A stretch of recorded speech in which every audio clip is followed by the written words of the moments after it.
نبی کریم صلی اللہ علیہ وسلم نے فرمایا، تم لوگ پہلی امتوں کے طریقوں کی قدم با قدم پیروی کرو گے، یہاں تک کہ اگر وہ لوگ کسی سہانہ کے سوراخ میں داخل ہوئے تو تم بھی اس میں داخل ہوگے۔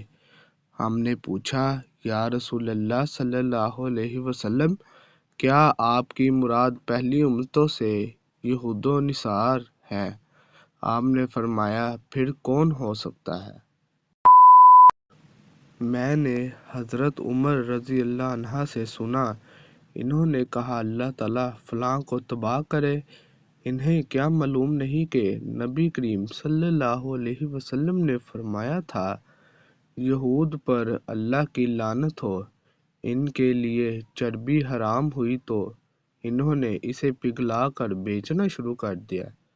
اس روایت کو ابن عباس رضی اللہ عنہ کے ساتھ جابر اور ابو ہریرہ رضی اللہ عنہ نے نبی صلی اللہ علیہ وسلم سے روایت کیا ہے۔